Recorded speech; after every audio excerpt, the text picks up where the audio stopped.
Well, hello everyone. Good morning, good evening, good night, wherever you may be, because you are watching the show that has it all. And that is, of course, Sketching Past Midnight Live. And we're coming at you live this, is this Labor Day? I think it is. It's a Monday. I feel like it's a Sunday, but it's a Monday. And it's about 2:30ish where I live at. So in the afternoon, evening time. So, of course, we're not quite sketching past midnight, but because we're broadcasting on the World Wide Web, somewhere, someplace, it is past midnight. So, with that said, let's go ahead and cue up the thing that lets you all know who is talking to you. It is, of course, your host, CB Smallwood, the greatest of all time, the undisputed and unchallenged, so it must be true. The best thing since electricity. You know, I eat thunder and I crap lightning. That's how I roll. That's what I do. So to get us started off today, I'm curious. I like to start these shows off, or I'm trying to get in the habit of starting these shows off with interesting news. As you can tell here, we've got a little bit of stuff here that I'll read out to you. And today on Sketching Past Midnight Live, I will be working on sketching hands. I'm sorry it couldn't be something more fantabulous, but that's what I got for you. And I'll explain that here in a bit. So let's go ahead and talk about some interesting news. And this was released July 13th of 2020, so it's kind of old, but it's interesting nonetheless. Antique vampire slaying kit up for auction. It's a Bible, crucifix, and pistol included. So that is, that's pretty cool. Now, before I read the rest of these headlines, let me find me. All right, I'll use this little space here, this little sliver, since I already got started. So, antique vampire slaying kit up for auction. So when vampires come calling, it's important to be prepared. An antique brass trimmed wooden box holds all the tools that you might require in order to slay a vampire, including a 19th century Bible, crucifixes, and a pistol. We read all that in the headline, kind of redundant. This vampire slaying kit is estimated to be worth $2,500 to $3,700, which honestly I would think that it would be worth a little bit more, because, you know, how often do you see vampire slaying kits of antiquity? And this is according to Hanson's Auctioneers in Derbyshire. I feel like I pronounced that right, but probably not. Derbyshire, England. Which is taking bids on the box beginning on July 21st, so it's probably done sold. Lined with crimson silk, the inside lid is decorated with an oval enamel painting showing Christ's resurrection. Oh, that's pretty cool. Next to the painting is an ivory carving of a wolf wearing a hooded robe carrying rosary beads. Oh, man, I'm liking this. Though it's uncertain if the contents of the box are also suitable for dispatching werewolves, as the auction only mentions of vampires. Dang it, look at this. Look at this garbage. Right here was an opportunity to have a picture that I could show all of you that might be watching now and anyone that may be watching the replay. They robbed us of that beautiful picture. Well, anyway, we'll have to go by the descriptions, okay? Inside the box are 8 compartments holding a copy of the New Testament published in 1842, a knife with a silver blade, a percussion cap pocket pistol, pliers. Oh man, we're putting the hurt on these vampires. Pair of pliers. What are you gonna do with those? Pull the teeth. So a pair of pliers, crucifixes, rosary beads, and a vial with a middle lid with contents unknown. What could that be? Could it be like holy water, or could it be I mean, why wouldn't you test that? I feel like if you got it tested, the value of what's in that vial would go up. Maybe garlic water, holy water, mercury. I don't know why mercury would be in there, but you know, mercury's what? Isn't mercury poisonous? Maybe. I don't know. Who knows? And they also got a small bottle containing shark's teeth, according to the listing. I'm liking this. Vampire folklore and the belief in vampires can be traced to the ancient world, indeed to burials dating to more than 1,000 years ago in Europe took safeguards to protect the living against the restless undead, with suspected vampires buried with stones in their mouths or pinned in place with rocks or iron bars. That must have been, no! Looking at this woman sleeping. Go away. I think I can get back to it. If you just hang on just a minute. My fingers got a little too happy here. And all I was trying to do was just scroll down to it. This is not UFOs. We're not talking about UFOs today. All right. Here. Now, I think I got it. We'll resume. I apologize for anyone that just listening, might not even be watching. I clicked the wrong button and then my whole article disappeared. Oh, look at this. We get to see pictures now. Yes. This was a godsend, I guess. I know you can't really make this out, but look at that. You got the pistol, the vial of unknown liquid, the Bible. It's a really nice looking, yeah, I would love something like that. You know, Christmas gift to any of my viewers. Oh, it did it again. Quit doing that. Where are you going? Here we go. Look at that crucifix.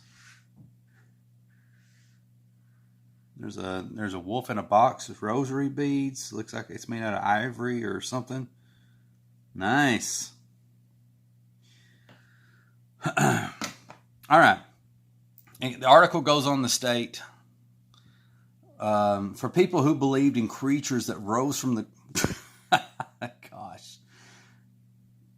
There we go. Where are we at? For people who believed in creatures that rose from the grave to drink blood, the task of killing a vampire was extremely serious, and historical accounts suggested the need for particular methods and tools. However, alleged vampires were usually identified as such because people did not understand how infectious diseases spread or because they misinterpreted a corpse's appearance during natural decomposition. As for the age and origins of the vampire slaying kit, not to mention any indication that it was ever used to hunt and kill vampires, its current owner purchased it 3 years ago at an antiques fair in Newark-on-Trent in Nottinghamshire, England, and knows very little of its history. Okay, so that is our weird news for today. 10 minutes into this thing. I hope you're all still with me.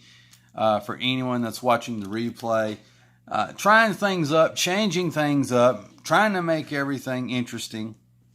I got a stack of comics here before we get started to use as reference material.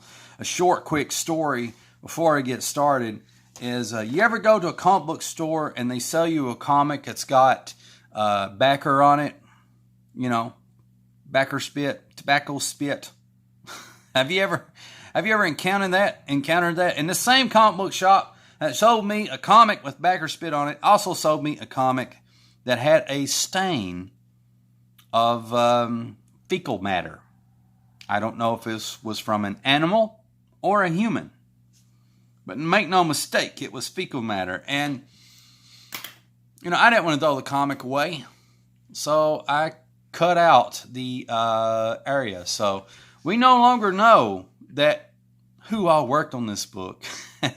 And that Steve Olive actually colored it. That part is forever gone.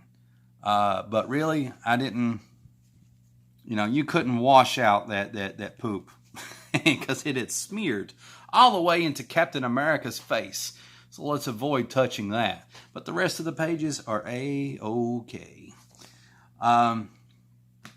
So that comic book shop did some shady business selling me books with backer spit and manure. Ooh. We also got some more excellent Carlos Pacheco. Pacheco. I want to say Pacheco reference. I love him. He's great. Can't never go wrong with a classic.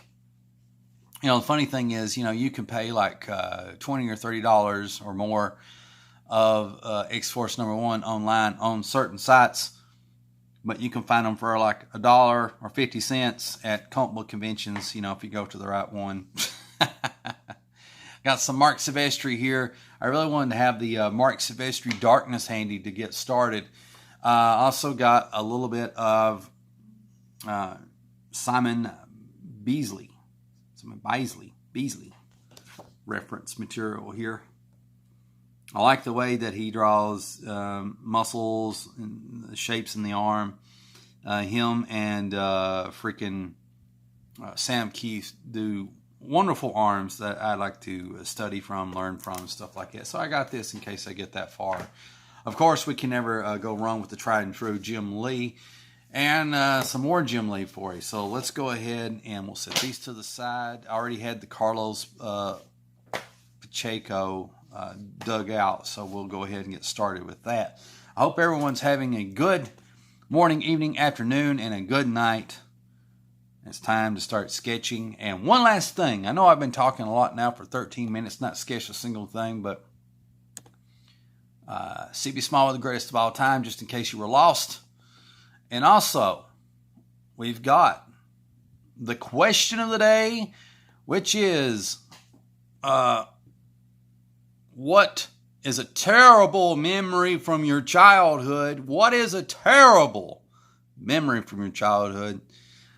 If you want to go depressing with it, you can, or you can just go with something that was terrible at the time, but you got over with years later. It doesn't matter. Why would I have such a question up? I don't know. I think it's an interesting one. We'll talk about it here in a bit. And I am woefully unprepared because I do not have a bottle of water handy. So I'm going to have to remedy that. I think I'll use a regular ink pen for this. And grab me a pencil, so, you know, I may need to sketch things out. So the reason I'm not working on any of my comics, the anthology, the Crimson Frog thing, and the official Wildcat comic with the story arc called Dead Man Walking. The reason I am not doing that stuff is because every once in a while I like to kind of work on my craft. I like to take a day, take a moment, take a second to actually sit down and sketch things out and learn. You know, I feel like, this is my opinion. Now, you all may have your own methods and ways of doing things, and those things are every bit valid as long as they produce results, because at the end of the day, that's what matters, you know, getting those results. And for me, I feel like I get good results when I take time out every week, and hopefully more often than not, to actually work on my craft. So like studying other artists, studying from any type of art books or things that interest me, to try to glean, you know, learn how they do what it is that they do, and incorporate that into my art, you know. And I know you can't see, so I'm going to zoom. We got to zoom. You got to give me a chance, guys. You know how I am. You know, every once in a blue moon, let me see if I can fix that glare. I might be able to hit this button, do that, and it's still doing it. Maybe I'll turn the flash on because I don't know how long I'll be recording today. Is that better? I feel like it's better. So, take time to work on your craft.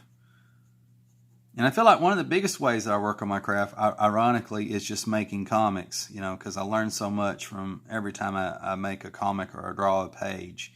And I think the reason is that it works really well for me doing it that way sometimes is because I'm emotionally invested in it. You know, it's like it means something to me, so I take the extra effort to try to do a good job. And with sketching, just regular sketching and trying to learn that way when it doesn't really count technically. Sometimes I learn really well, and other times I don't. It's a mixed bag. But I feel like anytime I'm actually working on my comics, I learn more.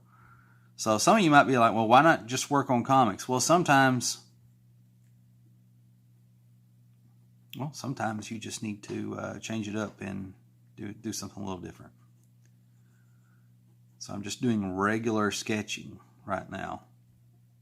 Actual sketching, I guess. I don't know. Is this sketching? Would this count as sketching? I like those little tendon things. Trying to incorporate more of these scratchy things, these feathering, I guess, in my art. I like how there used to be feathering in the early days of Dale Keown and what he would do.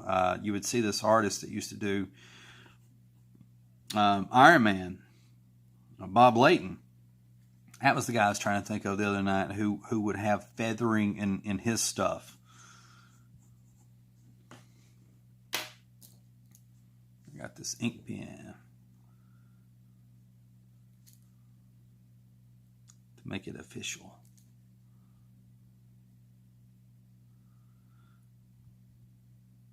Getting all quiet. I apologize. So I feel pretty good overall today. I'm having a lot of progress with things overall with the project. You know, up to almost 3 pages with the Crimson Frog. I'm getting ready to start the thumbnails for the horror project. I need to get it finished by the end of this month. Do you think I can pull it off? I don't know, but I will try. And I feel like it's a good thing to have this type of pressure because, if you want to, in my opinion, this is my opinion, that if you want to be a comic book artist for a living, actual like commercial artist, like you need to try to meet monthly deadlines, and that's like anywhere from 20 to 30 pages, depending. And I feel like the more stuff I pile on, the better I'll get. Sometimes I'm going to drown, as a comic book artist. Sometimes I am going to totally fall flat on my face and it's going to be a epic fail. But that's okay, because there's a saying, there's the expression that whatever doesn't kill me will only make me stronger. And that strength comes from actually learning from your failure, And I feel like more often than not, I learn from my failures. There are exceptions, and I don't always learn, but sometimes I do.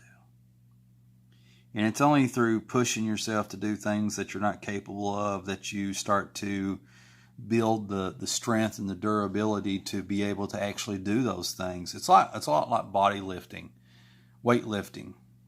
Being a bodybuilder is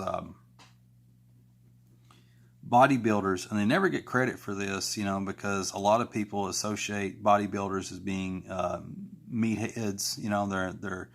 They're seen as being idiots or whatever, but it's far from the truth. Bodybuilders have to have immense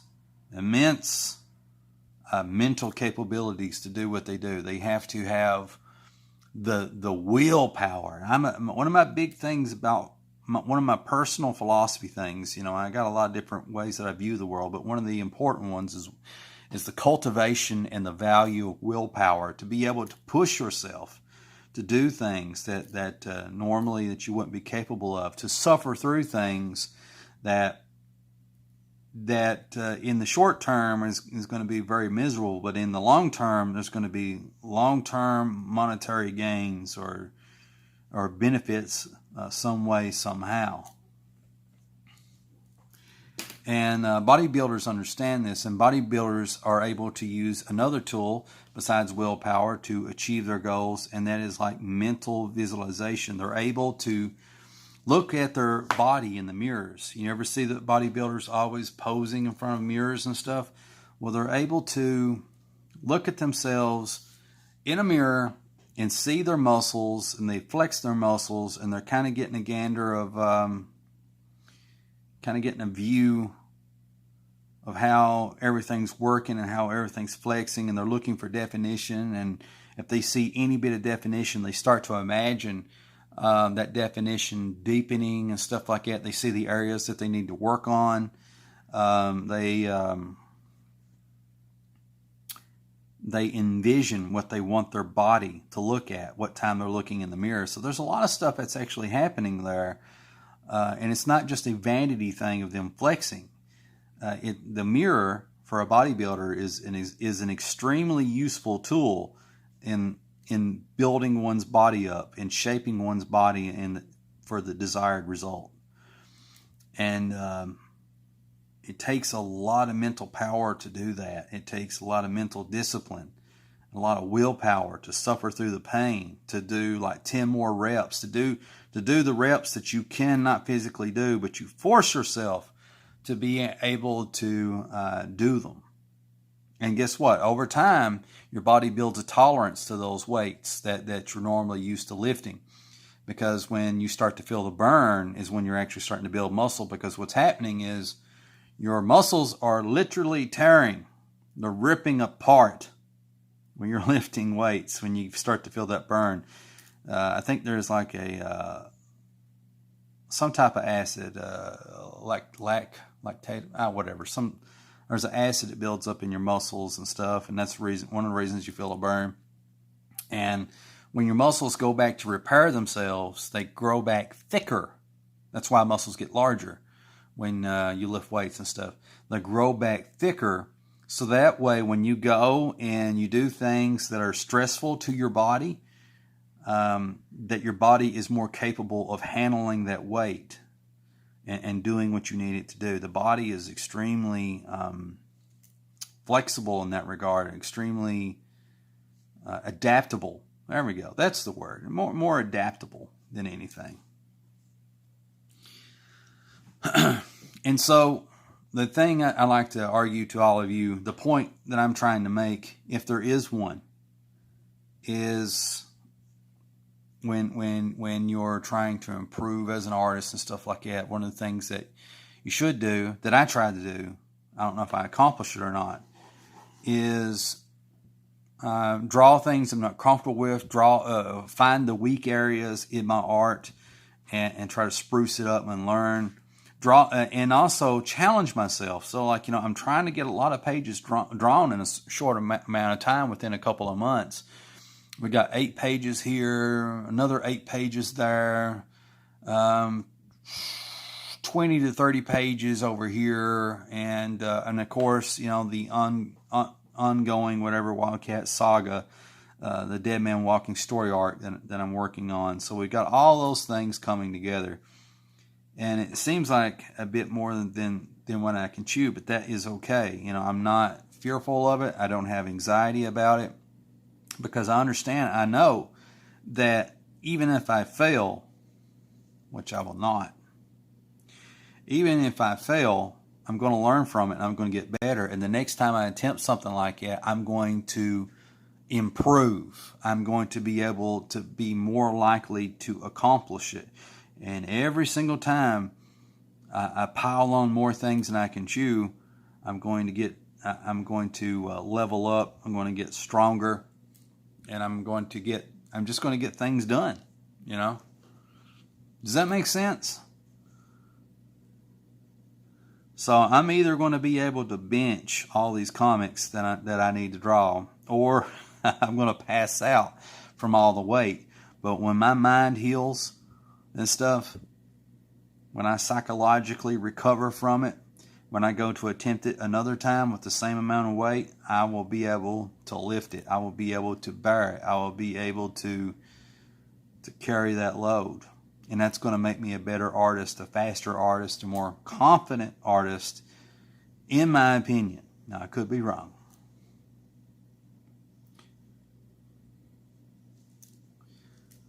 Working on these Carlos Pacheco hands. I guess it's Pacheco. I don't know.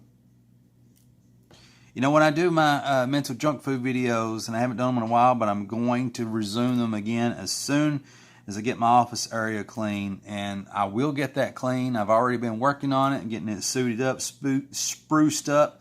And then I'm going to get a computer up and running, and all cylinders firing. I'm going to be a machine. I'll be churning out these YouTube videos. Anyway,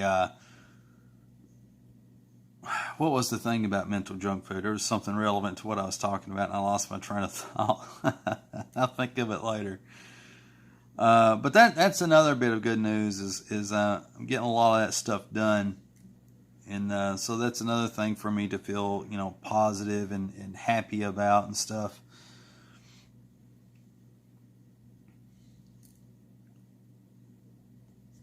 Positive and happy. Okay, let's see. What the heck we got going on here? He's kind of... it's not quite the sexiest hand of all time, but it is what it is. I really like Carlos Pacheco hands. I like Joe Mad's hands, and I really like Mark Silvestri hands. So I feel like I'd be rocking if I can incorporate some of their hands into what I do. Guess I'll just kind of do that. Okay, guys, what I'm going to do next is I am going to get a bottle of water, and I want you to think about this that's on the screen just for a second.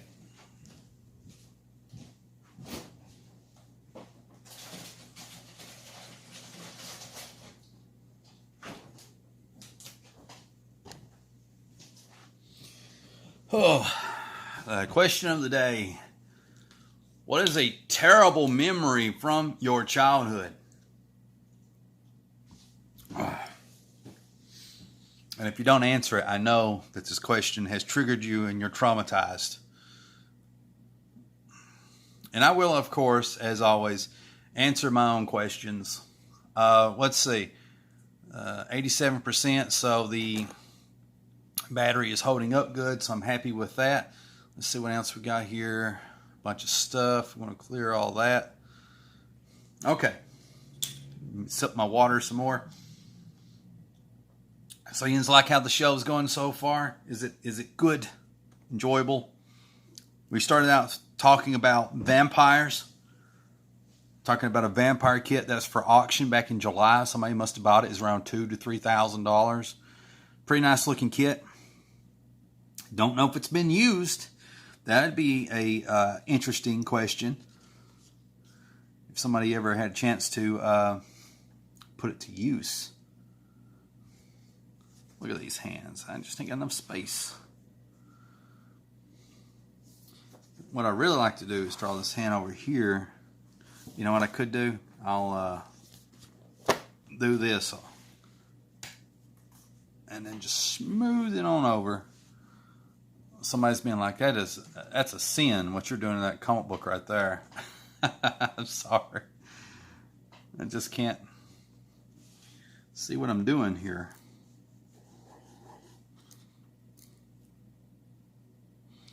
I hope that, by drawing these hands, maybe I'll pick up a little bit, incorporate it.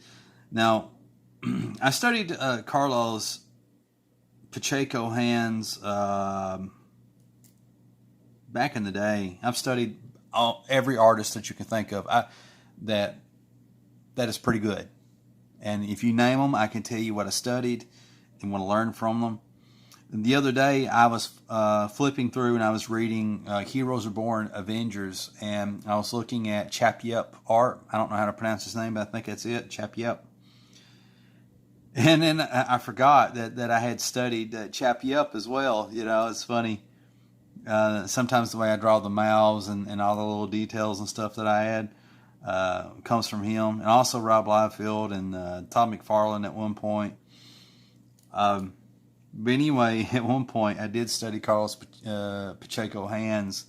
Yeah, I know you can't really tell it and see it in my art because it's not really there.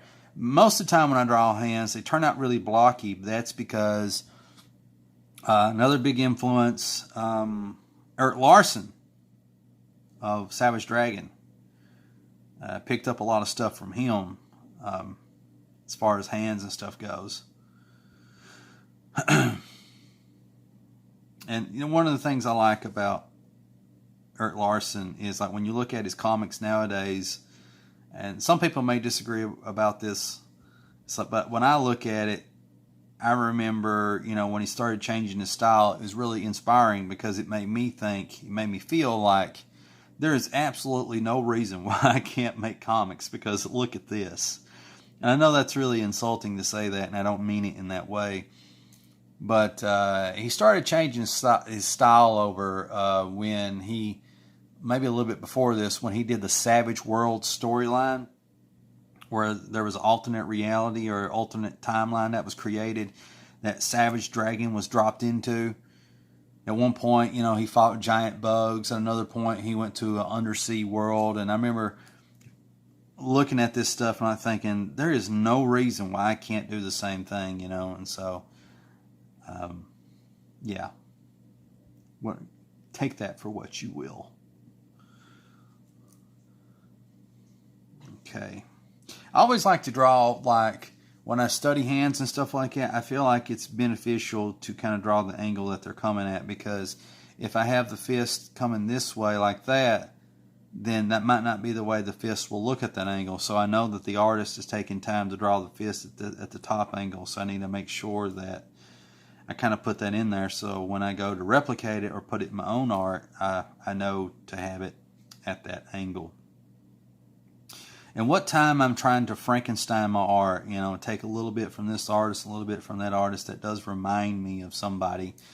And that is Greg Land. Greg Land is back in the news again. And basically, for those that don't know anything about Greg Land, is he's what's known as a swiper. And it goes bigger than swiping. Me personally, I have no problem with swiping because there's only so many ways that the human body can pose, and so you're more than likely going to draw a pose that somebody else has done before.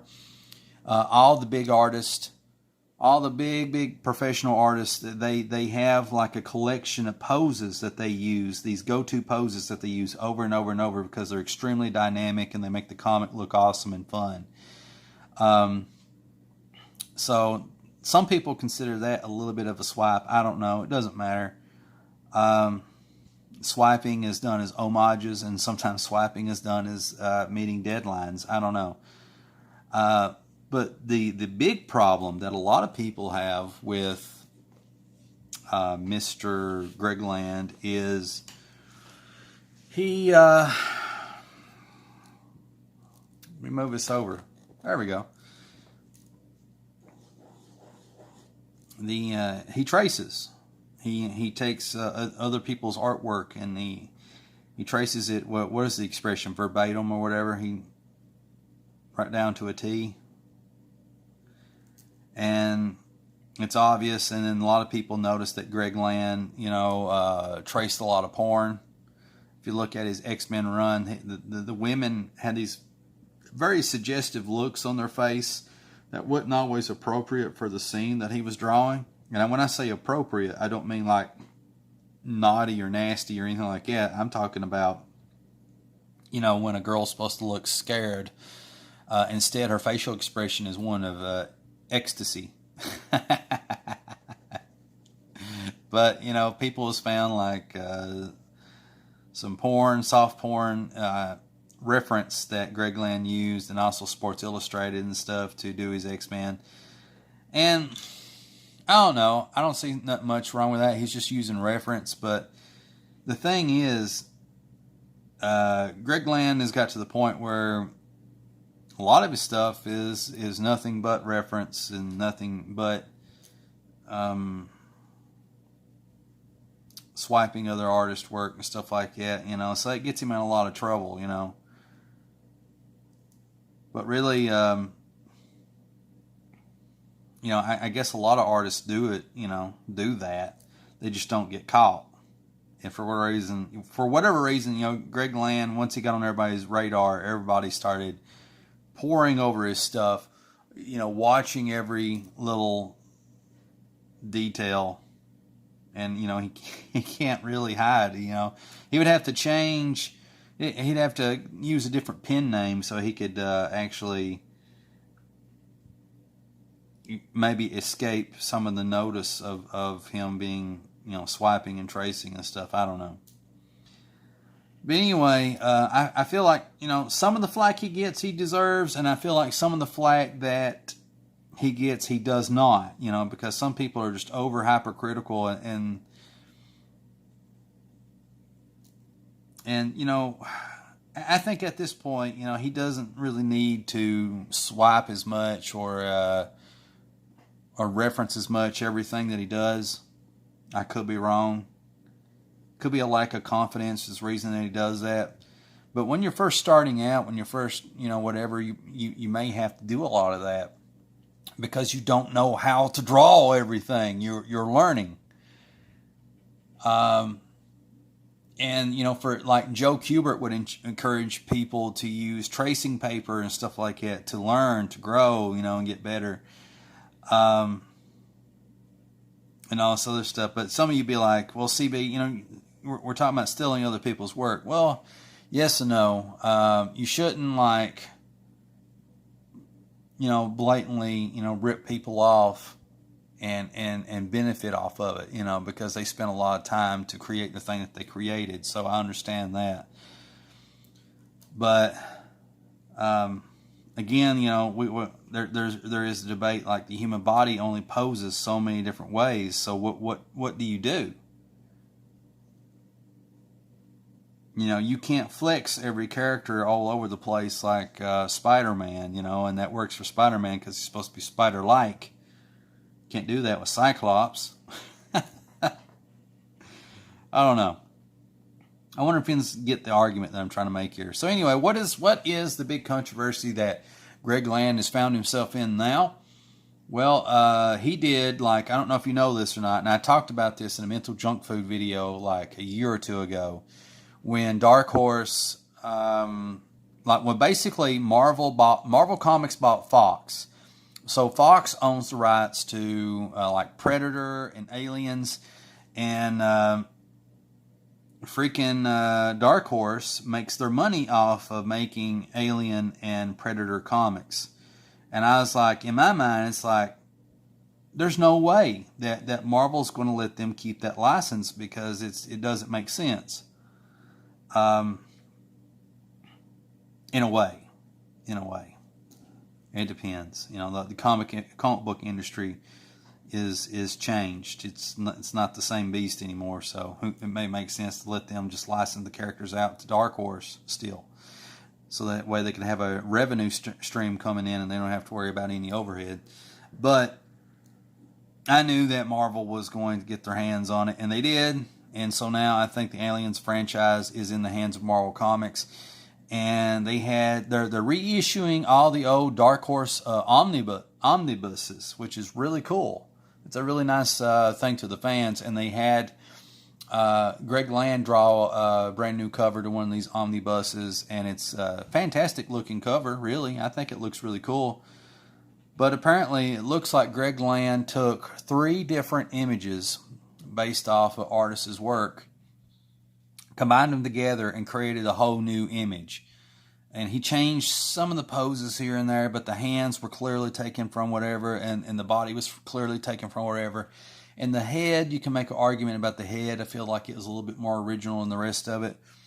But because, you know, he changed things around, did all this other stuff, the artist that he clearly, you know, swiped off of and got inspired off of were insulted by it and all this other stuff. And it's like dang, you really can't win for losing. And I guess really at the end of the day, Greg Land, he deserves some of the flack he gets, but other times I don't feel like he does. And the thing that I would recommend that he do is to start, is to have confidence in himself. He's been drawing long enough now to know what he's doing as an artist. I'm not talking about morally, ethically. I'm talking about skill-wise.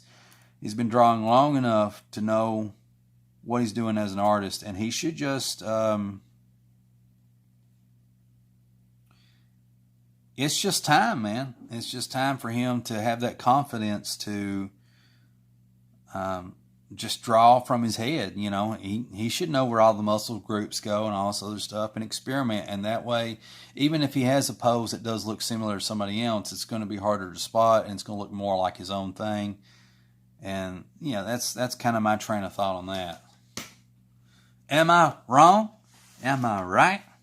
I don't know. That's how I feel.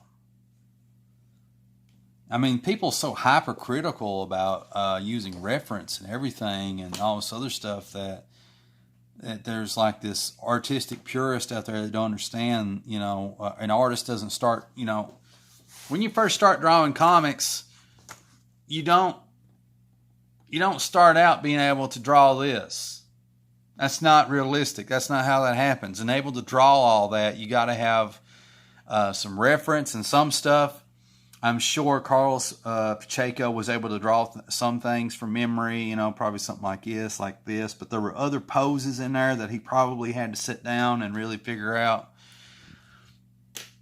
But for the most part, it took him a while to get to this point to be able to do a splash page like this. When you first start out drawing comics, you don't start out that way. You got to do whatever it is that you got to do to get to that point. And then eventually, over time, after many, many, many years of drawing every day, you can get to the point where you can just sketch the whole thing out and add the details, ink it, whatever, and then it comes out looking like this. But that's my opinion. I ended up on a Greg Land tangent, but I thought it was an interesting bit of news to share with you all. Kind of getting bored of drawing hands, honestly. And when you get bored, it's always good to change it up so that way you keep drawing. So at least you might not be drawing the same thing that you intended, but at least you're drawing something. It's always better to draw something rather than nothing because, you're not going to improve unless you're drawing. So anyway, I was talking about getting my office space cleaned up. It's looking pretty good. Pretty happy with it. And excited about that stuff, Going to be making the mental junk food videos. Going to up the energy. It's going to be nice. I don't know why I clapped. I just thought it was interesting. Gonna up the energy. It should be fun, maybe fun. And I'm expecting, now my opinion is, I'm expecting the mental junk food videos to perform better than what they did before. I look back at some of the more recent ones that I did from several months ago, and I got like 300 or 400 views on one, like 500 views on another one. And I don't know if you've noticed this or not, but I used a lot of clickbait titles. I used a lot of sensationalism. And here's the reason I did that. It's like I'm trying to get people to view my videos. And in a sea of a lot of other talented people, you got to do something to get yourself noticed. You got to do something to get people watching.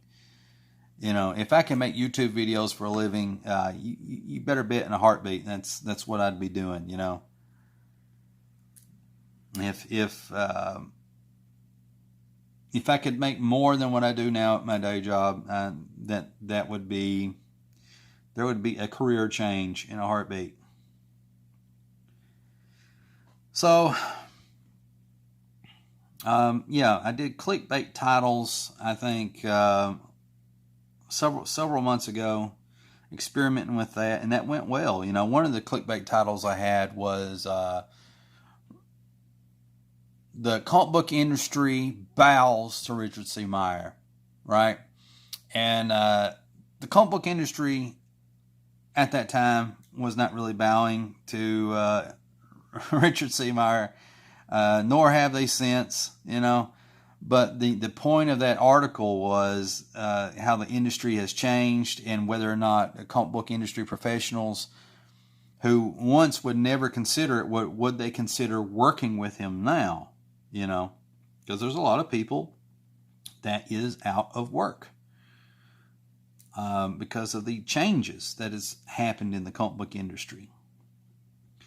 Now, one of those people that's out of work, and this is very sad, and I would dare say criminal. Take it to criminal court. Is Brett Booth. Brett Booth is looking for work every other day. You can look on Twitter, and he's posting like some awesome page that, you know, he's just drawn of like Wolverine or the X-Men or Fantastic Four or something. And he's tagging Marvel in it. It's like, hey, Marvel, you know, I could be doing this for you guys, you know, and all this other stuff. And, you know, at this point, I don't know. I think Marvel is not really sure what their future is. I think everybody is hurting. And also, this isn't the same Marvel that he worked for like 10 years ago or more, maybe 15 years ago, not sure. It's not the same Marvel. It's a different Marvel. They have different taste in artists than what they used to. And it's a lot more political. It's a lot more political. You know, instead of hiring based on merit, they're hiring purely based on someone's politics. And it shouldn't matter what your politics are or who you vote for or who you don't vote for. You know, you should be hired based on what you're able to do. And it's sad that Brett Booth just can't get work. And so he's living off of commissions, and he's working on an Indiegogo right now and doing a lot of that stuff. And so that's really cool. And Brett Booth has really gotten really, really good as an artist. He has improved like a lot. Now, when you look at it, you'll look at his art and like, well, CB, it looks like Brett Booth art to me. Well, yeah, but you got to look at the fine details, you know, the rendering, how it's a lot more tighter and a lot more disciplined and is able to portray, I don't know. I've really grown fond of him, and I'm wanting to study, swipe, steal, whatever you want to call it, how he draws hair and a little bit how he renders people, you know. Wanting to study that because I admire how he draws the hair and the little bit of the feathering and stuff that he does when he draws the muscles and stuff. It's pretty cool. I love the inker that usually draws him. I can't pronounce the guy's name, but he's a fantastic inker. He's like one of my new favorite inkers in the comic book industry, or what's left of the comic book industry. It depends on how you look at it.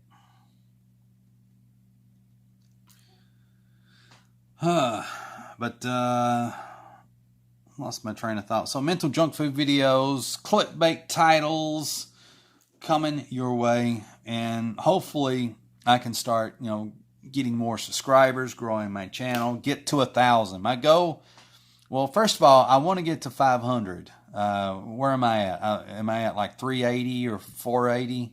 Is that what it is? It's somewhere in there. I got 300 or 400 subscribers, give or take. And I really want to get to 500 and then go on to 1,000. That's my goal, and I can do it. I just need to make videos that people want to watch. I think it's what it pretty much amounts to. Just make videos that people want to watch. And I'm learning what people want to see. And unfortunately, what people want to see is car crashes. They really enjoy the semi-negative stuff, and you know, I've covered this before, I've talked about it before, but there's nothing wrong with that in a sense that You know, it's the car wreck effect. People slow down for a car wreck, and they do that for multiple reasons. Some people are just curious, but it's human nature to want to know what the danger is, to want to know if it's your friends or family that's in that wreck. You know, maybe you want to aid, maybe you want to tell somebody that, you know, their loved ones, whatever, all kinds of terrible things. You never know.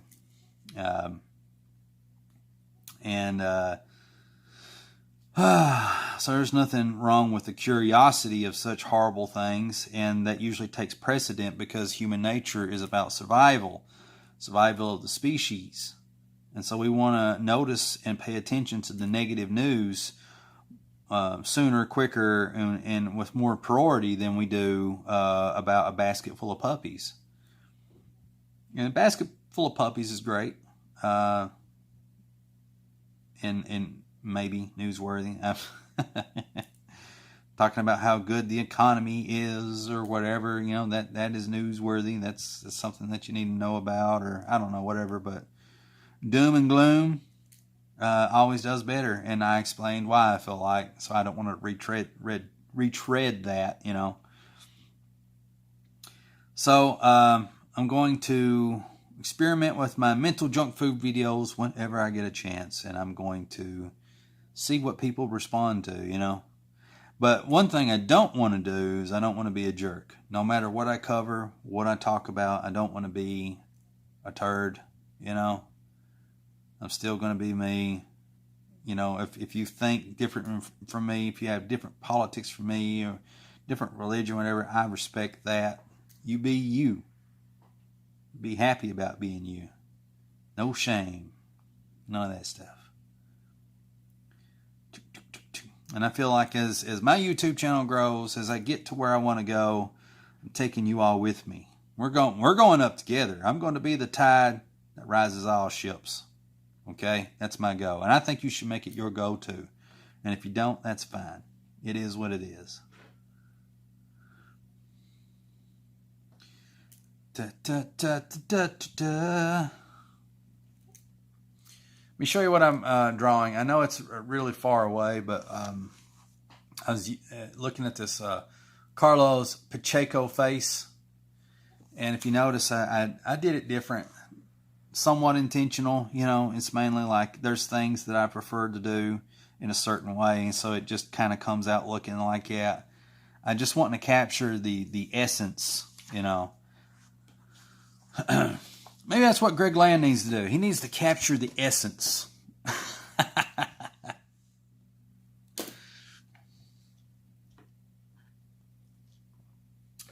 think there must be a lot of people I guess this is Labor Day, a lot of people doing Labor Day things, but I chose to spend it with you guys. You should feel honored. All right, let's see. I'm sorry. I'm flipping through this comic here. I'm trying to find some more reference material. So I think we talked about some pretty cool stuff here today. What did we talk about? We started talking about a vampire kit at the beginning of the video. Vampire kit being auctioned back in July. I'm pretty sure that bad boy got sold. So a little bit of weird news to get us started off with. We also have the question of the day, which I will answer. I will answer this question of the day. Just give me a little bit, which is, what is a terrible memory from your childhood? Because, you know, I always like to leave my audience depressed. And we talked about Greg Land, a little bit Greg Land controversy. And today we're going to talk about one other interesting topic. And that is, if I can think of it, man, I just love how Carlos Pacheco draws his hands and stuff. It's just really cool. I mean, look at that. That's interesting. You don't really see that a lot in comics. Everything tends to be, you know, cookie cutter. And I feel like his hands are always very organic. We also talked about poop. Me being sold poop in Becker Spit Comics. This was a comic book that had poop on it. So I took a pair of scissors. Rather than throw the comic book away, I took out the part that was no longer needed, and I left the poop. I didn't leave the poop, but I took the poop out. You can see the poop stain on the cover. And no, I did not poop on my own comics. I promise you. I'm well potty trained. This is something a comic book store sold me. The same comic book store that had the most unprofessional people working at it.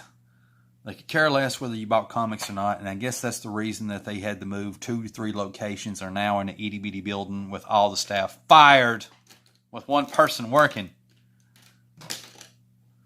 And all I was trying to ask is, do you have Alterna Comics? What is wrong with that? Let's see here.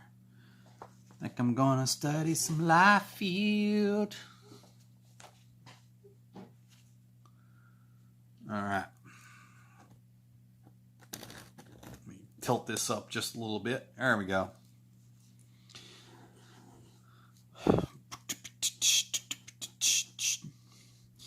Now, if you've watched yesterday's day for you, if you watched the last episode of Sketching Past Midnight, and I recommend you do because everybody seemed to enjoy that show.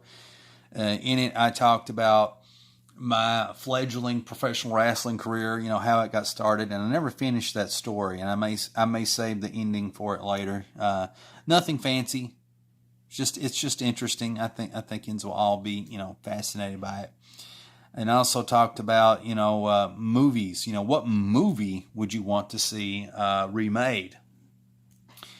And hell, what else? All kinds of different stuff. In what time I'm on that, maybe I can pull up here on my phone and answer a few things related to that. If I can just get out of this. And let me go. I'm on my phone. I'm sorry. I'll go over to, maybe I can go to YouTube.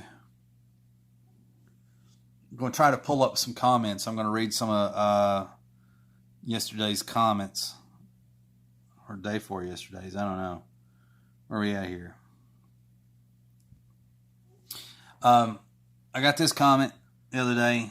I still haven't replied to it. I still haven't replied to any of my comments from years ago, but I do read them. But Despain Comics writes, hey, just finished watching Horror Express. It was a wild and hairy ride, but not a train wreck. Pun intended. I got some Invasion of the Body Snatchers and The Fly vibes with a healthy dose of intergalactic Lovecraftian feels. Oh, and I agree with the Murder on the Orient Express too. They don't make horror films like they used to. Practical effects are way scarier than CGI. I agree. Don't know if you have read the X-Men Mutant X story written by Chris Claremont in the late 1970s. I have not. There's a mutant character in the story called Proteus, and he has the power to transfer his essence to different bodies. Makes me wonder if Claremont was inspired by Horror Express. Inquiring minds want to know. Well, I know there was in Uncanny X-Men, back when Mark Silvestri was doing it, there was a storyline where they created these creatures called the Brood. And the Brood, in my opinion, seem extremely inspired, both in function and a little bit by appearance, whatever, by a TV series called Something Is Out There. Something Is Out There. Great TV series, very short-lived. It was came out in the late 80s, early 90s, and this was a TV series that was ahead of its time. It was really cool. It was very sci-fi-ish, very X-Files before X-Files. So I feel quite clearly that they do watch stuff and get inspired and put that in their comics. Let's see. I wonder, there should be another comment here that I can pull up if I can find it. Okay, and also when I was talking about remakes and stuff like that, here is a comment from the incredible Lucifer Storm. Oh man, I love the stuff.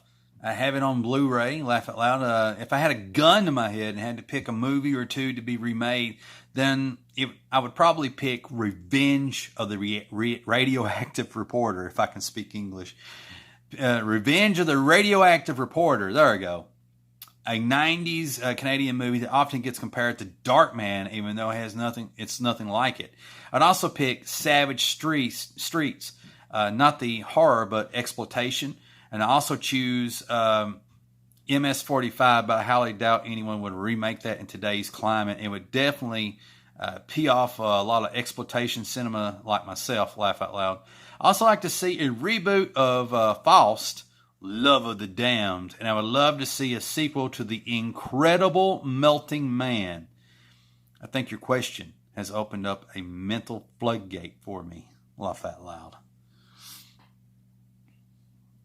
You know, I remember watching The Incredible Melting Man when it was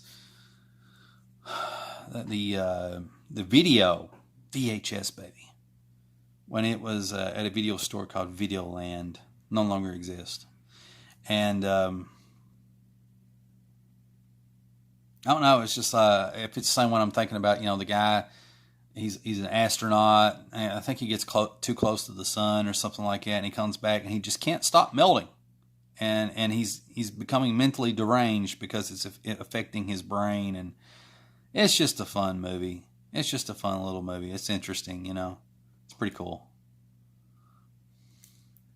That would be cool to see a remake of or a sequel. But here's a personal recommendation, and I've thought about this for a while. Sometimes these things come to me when I'm not trying to think about it, and I happen to think about it today. Is I would love to see a remake of. Now, some people may disagree because it is a classic, and I usually don't like to see classics get remade because they get butchered. But I feel like this one has room to have a remake if it's done right. If it's done right, like what Tom Savini did with George Romero's Night of the Living Dead. I think that was phenomenal. It was awesome, perfectly done, well executed, and very respectful. It kept all the great elements of what made Night of the Living Dead great in the first place, while it added a few extra. Anyway, so we're talking about remakes, and I started thinking I would like to see a remake of Demons. I think was it Dario Argento? Is it Dario Argento that made Demons? Is that the guy? I think so. I think that's the same guy who also did what is that zombie movie? Zombies. Zombie. It's called Zombie. All right. But yeah, could be wrong, but I'm like 90% certain that Dario Argento was the guy who directed whatever written or had some involvement with the movie Demons. It's one of these Italian horror films, really great.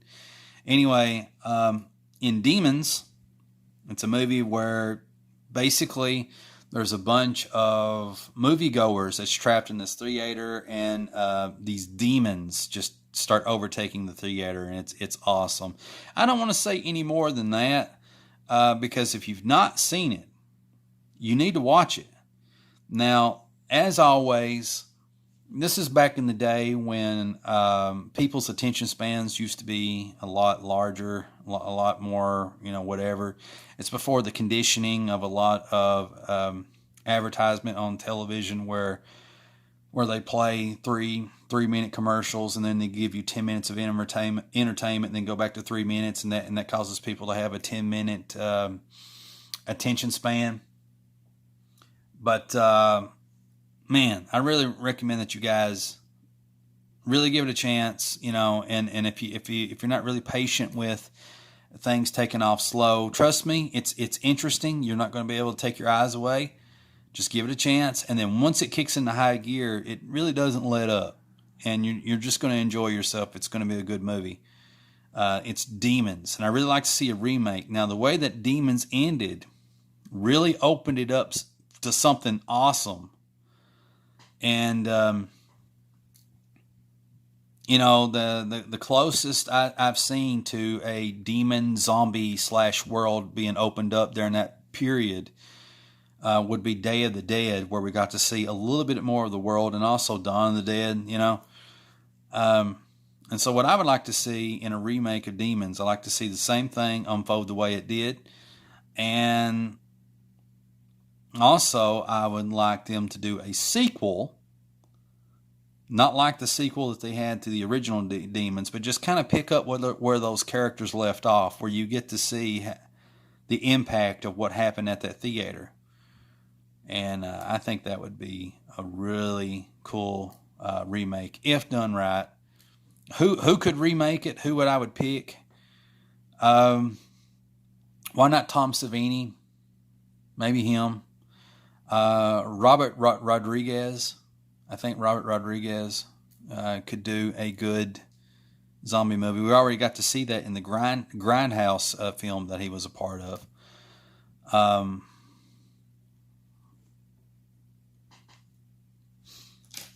So yeah, that's another remake that I would like to see. You know, it's funny. I'm studying Rob Liefeld here, and let's see. Let me get this in here. Maybe that's the reason it's not coming together like how I want it to. He's going a little higher with it, so.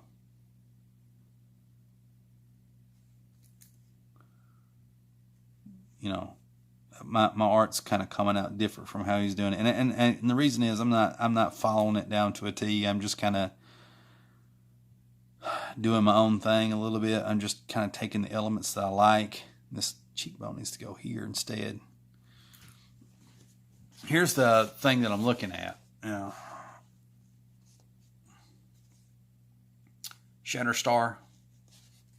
I think I got his mouth maybe a little too wide compared to the original. And then, of course, the nose is bigger. You know, just little things, whatever. I think I'll add this. Kind of. That's fine.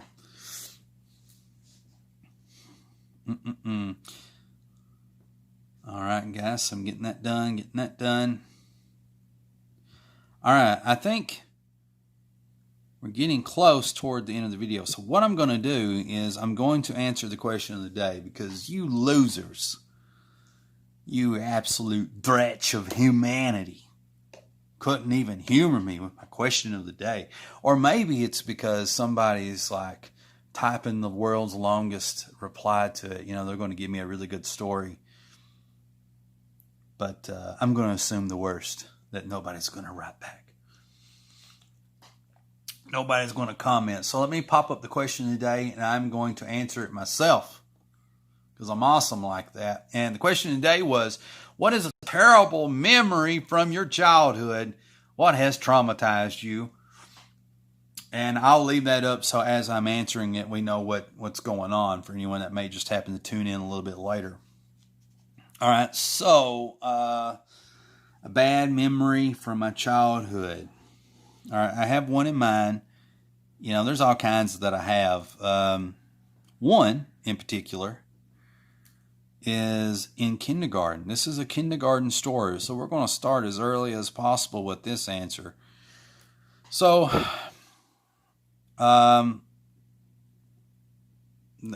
there's like three things, and they all tied together. I had a bad experience in a kindergarten, but I don't remember it being like a bad experience overall. But you know, if I was a parent, well, I am a parent, whatever.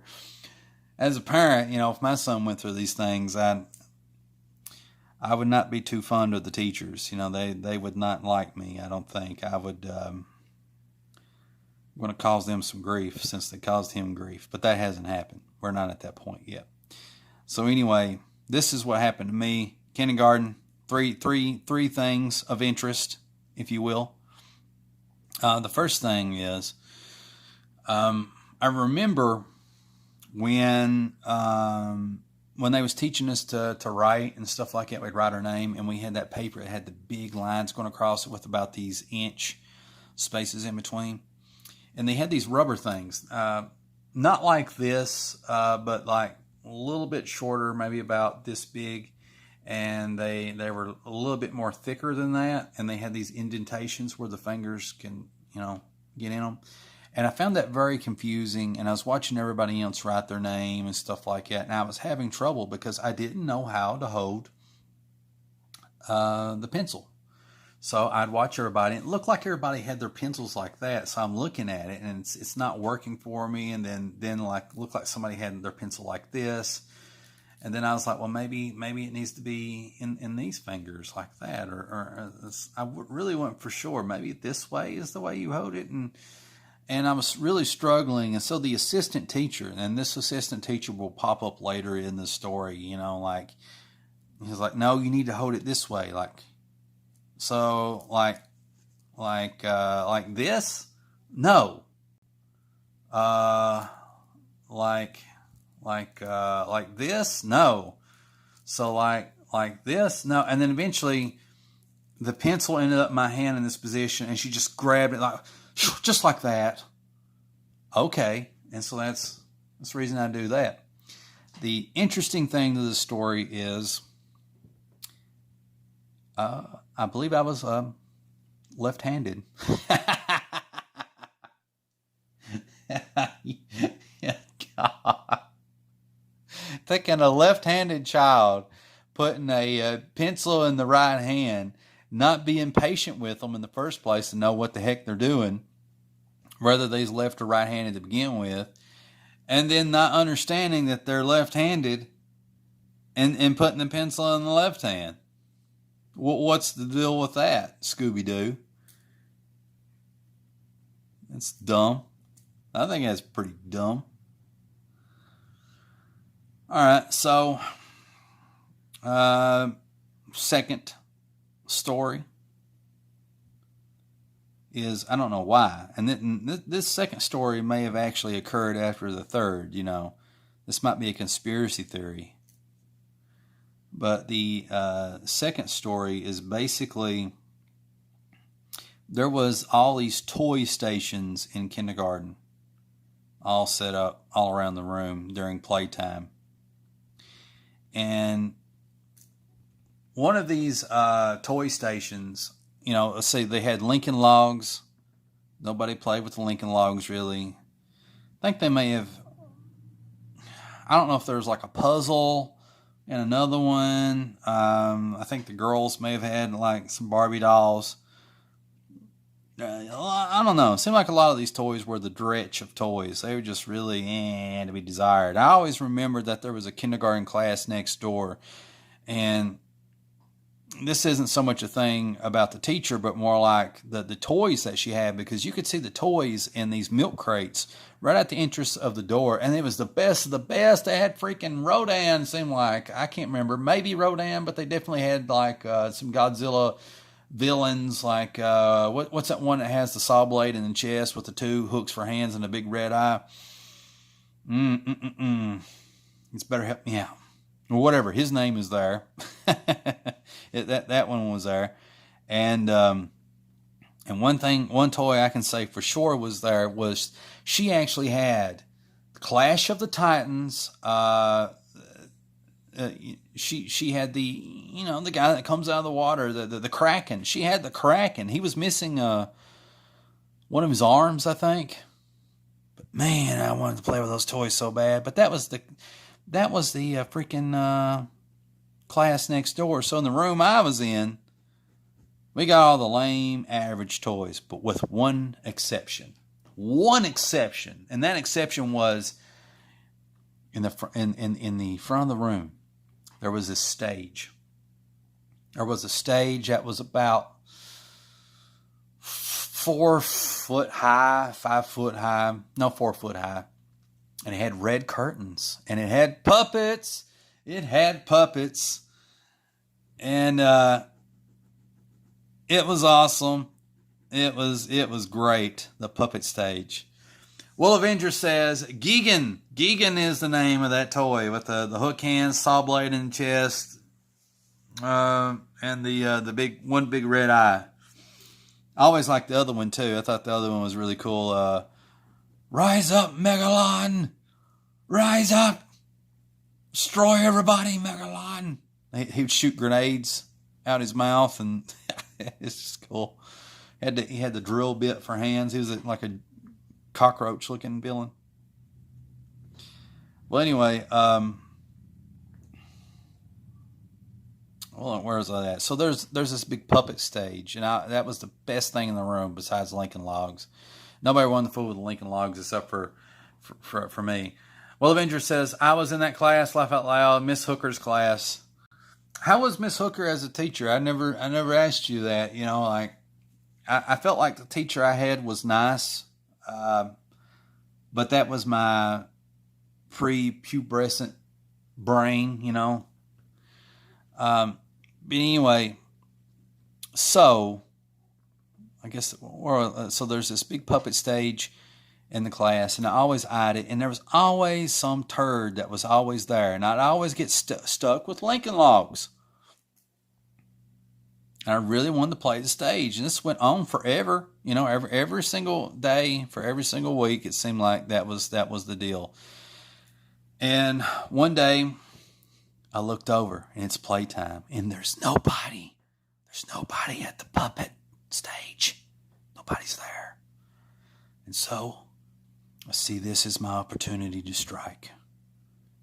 I carefully and stealthily make my way over to the puppet stage. I abandon my Lincoln Logs. And I get behind there, there's nobody there. That's great.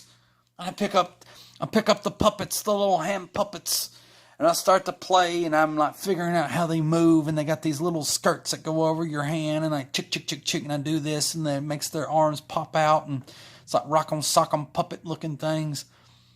I pull the curtains open, and I'm getting used to the thing, you know, kind of figuring them out, how they work. This boy comes over, and he starts to try to take one of the puppets away from him. He's like, no, it's my puppets. And he's like, no, I play with them. I don't know what the heck he said. It doesn't really matter. Screw that guy. Maybe if I saw him today, it'd be like Goodwill Hunting. You know, I remember that stuff he did. I'm like, screw you, pal. Why couldn't you let me play with the puppets? Because what ended up happening is I cannot remember. And I don't remember this happening. It may have not actually happened. But I was told that apparently I had pulled a pair of scissors out on that boy. And that made him go away so I could play with my puppets. And I don't remember that. But I was told that's what happened. And, well, got whooped over it. Now, my conspiracy theory is maybe that didn't happen. Maybe that was a lie. Because here's the third part of this story that's interesting. Because the puppet stage may have happened after this bad incident. So, I don't know if you know this, but I'm going to tell you anyway. I'm a picky eater. I'm a really, really bad picky eater. And there's no logic to it. Some foods I just like, I don't want to eat them. But other foods I just have an aversion to. Like there's, you can't make me do that. I'm not going to do that. And let me find me a page with some space here. That's a pretty pimpin' looking dude.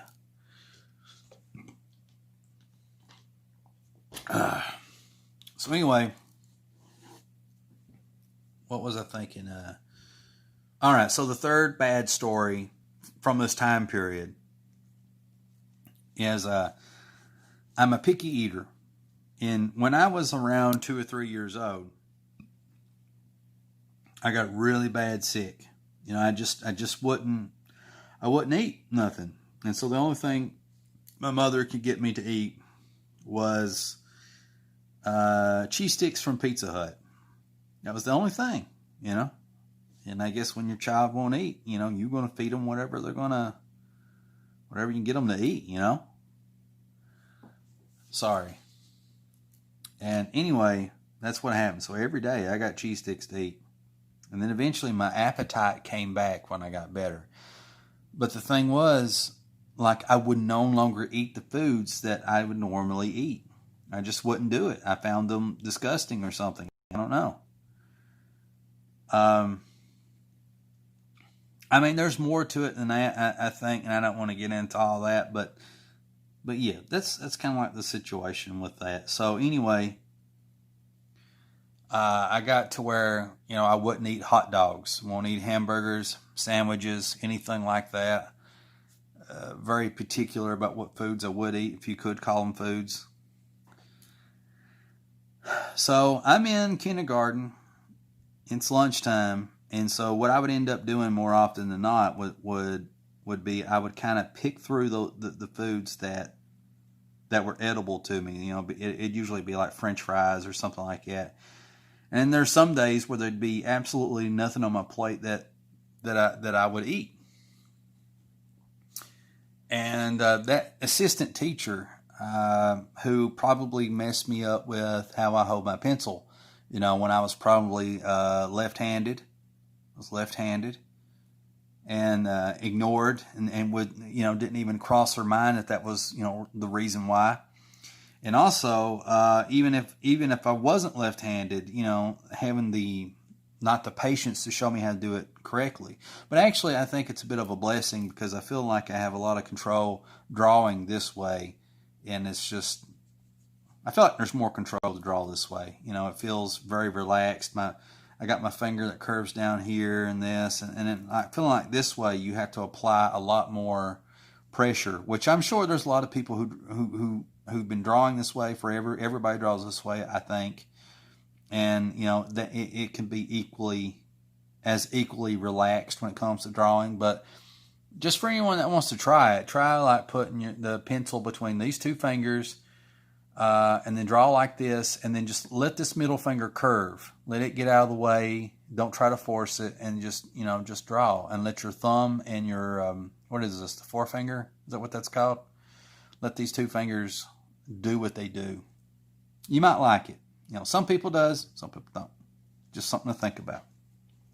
But this same assistant teacher caused some more mayhem in my life. And so what she did was, it was lunchtime one day, and there was French fries, and there was like a hot dog with chili. Well, I didn't eat the hot dog with chili. I just let it sit on my tray. And she comes over, and she's like, well, you need to eat the rest of that food. I don't want it. No, you need to eat that. Nah, it's okay. And so she picks up the hot dog, and she forces it in my mouth. She just forces that hot dog in there. She just crams it in. And, you know, I gag on it or something. I can't remember. I might end up spitting some of it out. I don't know. And she like threatened me to eat it, and then I managed to like maybe swallow like a bite. I don't know. Eventually, you know, she hopped on her damn broom and she went away. I don't know where she went. Went back to hell, I guess. So, my mother did come down and had a long talk with the assistant teacher and all this other stuff in the teacher in the room. And after that day, I got to bring my own lunches to school with nothing but foods I wanted to eat, which is plenty of junk food. But the interesting part of the story, and this is something I thought about in hindsight. Remember when I told you about the puppet stage? What if the puppet stage incident happened after the hot dog incident? And some of you be like, well, what does that mean, CB? Well, it means, what if my teachers lied on me? You know? As an excuse to whoop me. Why is it that I never got to play with the puppets? I would have had a memory of playing with those stupid puppets. My only memory is the Lincoln Logs. I always stuck with the Lincoln Logs. I'm very passionate about this, guys. I'm going to confront them. I'm going to hunt them down. I was told that the assistant teacher, you know, she didn't work out. They ended up getting rid of her. Not because of me, you know. She wasn't cut out for it. I think, you know, maybe it wouldn't surprise me if she works in prisons now and she works with the prisoners. You eat that hot dog. Seabass, you eat the hot dog. I don't want the hot dog. You eat it. Eat it now, Seabass. Forcing Seabass to eat the hot dog. All he did was a home invasion. I don't know. Maybe he deserves it. That'd be her dream job. Gotta eat that hot dog. I don't know where that witch is at now. I say she's seen every once in a while during Halloween, traversing the skies, looking for candy to take from kids, hot dogs cramming their mouths.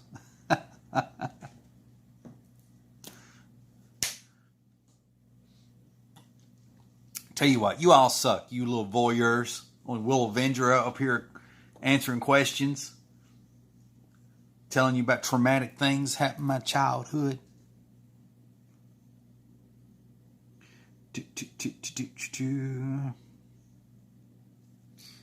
Alright. We're getting very close to the time. I don't like how the nose turned out, but you know, it's one of these things. You just have to do what you do, and sometimes it works, and other times it don't. The Lion's Den. Good to have you here. Oh, and I read your Twitter message that you left me, so I did read it. Okay, I just haven't wrote back. And from memory, like one of those things. For sure, I am doing, which is like having the fox help Wildcat discover things about his past, because they're going to help each other, you know, kind of figure out things and stuff. And but yeah, really good suggestions and stuff like that. I really appreciate you taking the time to do that. Thank you.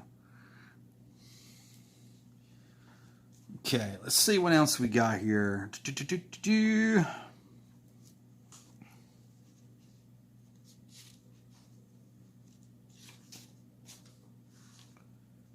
This is a cool, look at this. This right here is a cool page. Let me zoom out. This is some good stuff. Look at that. Nice. That's how you do it. You know, its arm's out of whack. It's out of whack, but hell, it don't matter. It still looks cool though. It's even out of whack. I love that. That's a good page. I like that. It's like the minute that I put up this Rob Liefeld page, like all my viewers started going down. It was like, F that. You ain't gonna make me look at Rob Liefeld stuff. How about this? Huh? You just want to hate some more? That's pretty cool. Some good stuff. I'll tell you this. I ordered, I'll let you look at this what time I talk. I ordered 3 comics. I got a Heroes Reborn Captain America trade paperback, so it should have issues 1 through 12 or 1 through 13. I'm not for sure. So I'm really looking forward to that. Out of my 3 eBay purchases, that one is actually on the way. It shows that it's been paid and it's in transit, so use that bad boy to level up and get better as an artist. Put some pizzazz in my art. And I also got Heroes Reborn, trade paperback of Fantastic Four. It's got the first 6 issues in it, which is all the Jim Lee stuff, pretty much. Lion's Den writes, yup, anytime, just got done with inking my cover. Awesome, awesome. Be sure to post that on Twitter, share that, or send it to me in a private message. I'd like to see what it looks like. But anyway, what was I thinking? Yeah, so I got a Fantastic Four issues 1 through 6 trade paperback of Heroes Reborn, Fantastic Four, Jim Lee art. Got that on the way, but it's not on the way yet. I'll explain in a second. And then there's also, I purchased Dale Keon's Pit trade paperback, volume 1. It's got the first 4 issues in it or something. I got the second Pit trade paperback, but now I'm going to get the first. And so these 3 things are going to help me level up. Now the Pit one and the Fantastic Four one shows that they've been paid, but whoever, the people that's involved that has those comics, they've not taken them to the post office yet, as far as I know. They need to get to the mailman and get me my comics. I want my comic books. Let's see. Simon Beasley. What can I learn here?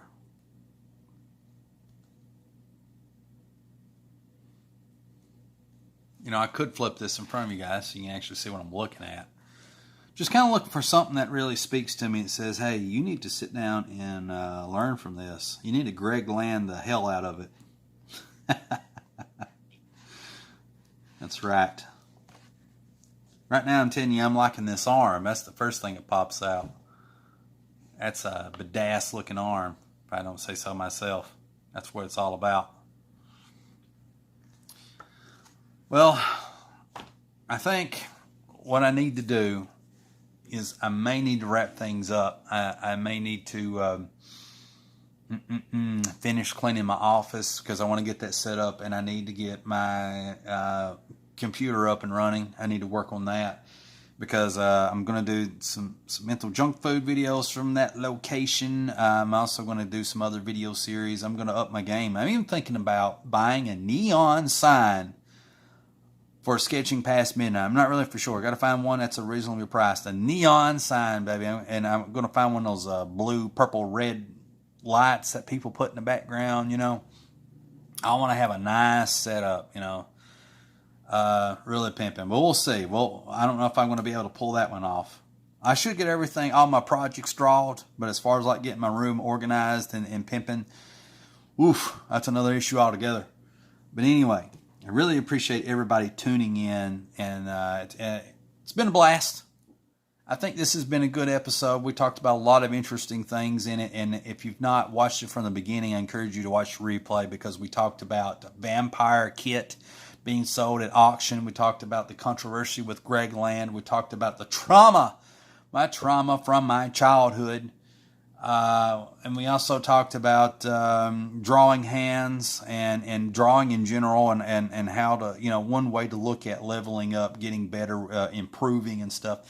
And before I go, I just want to remind everybody also that the magnificent one, Gib, has Doomed Barbarian on Indiegogo, currently at, $400 roughly. He's at $400 of a $1,500 go to getting that comic book fulfilled. So help him out. Go check it out. You may enjoy it. There's Marsh. What are you doing, Marsh? Great to have you here. And I saw that. Well, of course you know that I saw it. I replied to it on Twitter. I saw that meme he was talking about, and I've never seen. Well, I have seen other atrocious things, but every one of those scripture cited things on that meme were just like taken either out of context or totally misunderstood. Totally misunderstood. Oh my goodness. I've never seen somebody who would make a meme like that is so trail mix Bible interpretation, picking out what they like and throwing away the rest. I hate that. People just picking things out just to suit their argument, to suit their worldview, whatever. But anyway, glad to have you here, Marsh. Caught me at the tail end, but we got a lot of great stuff that we covered on this episode, and also the last episode, I'm told, was pretty good as well. Marsh writes, so ridiculously misrepresented. I know, as I was reading it, I was getting triggered.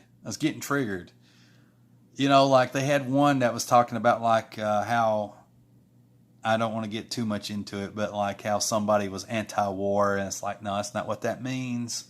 It's not what that means. At the time, it was about fulfilling prophecy. And then you got the Apostle Peter. I think it was Peter who wanted to pick up a sword, and it was either him or somebody else that went and lopped off somebody's ear when the Roman authorities, and then, they were told to put their weapons down, and all this other stuff. Not by the Roman authorities. Of course, they probably said something too, but there's other scriptures that talks about, a time for war, maybe. The Bible's not about glorifying war or anything like that, but I might get into it later. I might get into that later. I don't want to crush people's minds with it. But needless to say that this meme on Twitter was just like, every one of those things is like, what? No. So anyway, Watch this. You all just keep pouring in at the tail end of this video. You are just keeping me here. You're keeping me here. What do you want to talk about? What do you want me to talk about? I'll give you 10 more minutes of entertainment. 20 minutes max. And then I gotta go. I gotta get out of here. I got these things I gotta do. It's pouring in here.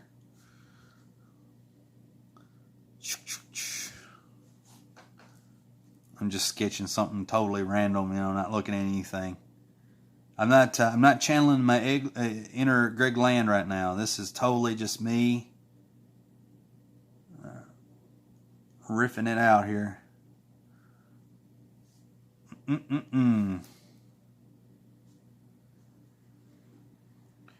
See. Oh, I see what happened. That's where my audience went. Marsh says, why his stream's just ended, so I jumped on here.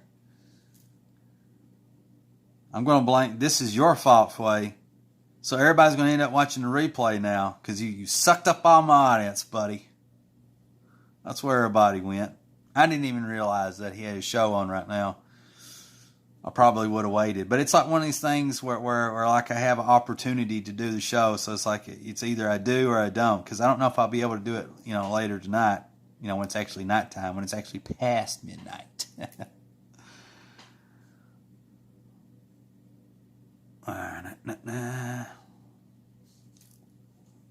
You know what? You guys want to know what the key is to drawing some live-filled Angry Mouse?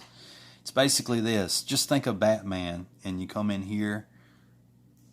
You do like you don't do the thing. Just leave that off, and then draw a wing. No, actually, it's more arced.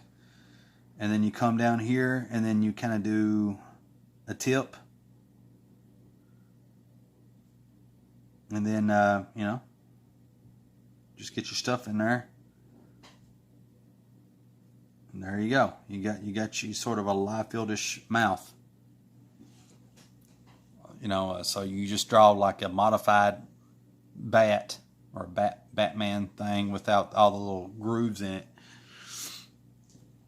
Marsh writes, by the way, anytime you want to come on my show, let me know, man. I'd love to have you on. I'd love to be on your show. I am working on getting over my weird social hiccups. And then also, I've always said this for years, and I forgot to mention that last stream. I blamed everything on my weird social things.